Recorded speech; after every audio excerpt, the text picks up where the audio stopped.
চেন্নাই টেস্টের প্রথম দিনে জ্বলে উঠলেন টাইগার পেসার হাসান মাহমুদ।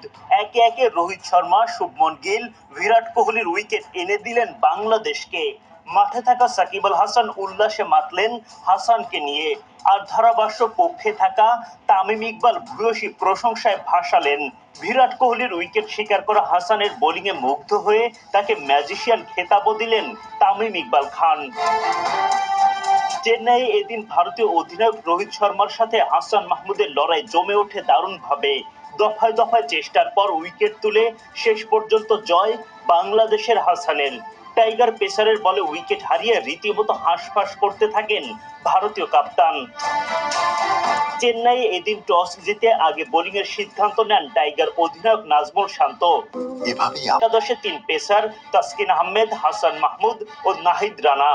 শুরুতে 2 পেসার তাসকিন হাসানকে দিয়ে আক্রমণ শুরু করেন টাইগার কাপ্তান, তাতে সাফল্যও ধরা দেয়। ইনিংসের চতুর্থ ওভারই রোহিতকে এলবিডব্লিউর ফাঁদে ফেলেন হাসান। জোরালো আবেদন করেন, যদিও আম্পায়ার রড টাকার আউট দেননি। অধিনায়ক শান্ত রিভিউ নিলেও আম্পায়ার্স কলের সুবাদে রক্ষা পান রোহিত।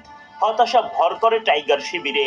এরপর হাসানের পরের ওভারেই আর রেহাই পাননি রোহিত। তার করা গুড লেন্থের একটা বল বুঝেই উঠতে পারেননি। ব্যাটের কানায় লেগে বল চলে যায় স্লিপে।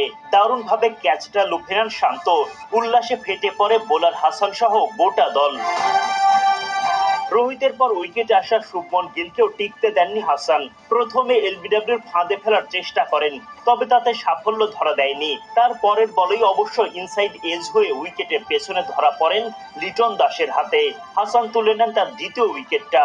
এরপর বিগ ফিশ বিরাট কোহলিকেও ফেরান হাসান। এবারও সেই ক্যাচটা লিটনের হাতেই। হাসানকে ঘিরে সবার বাঁধ ভাঙা উল্লাস শুরু।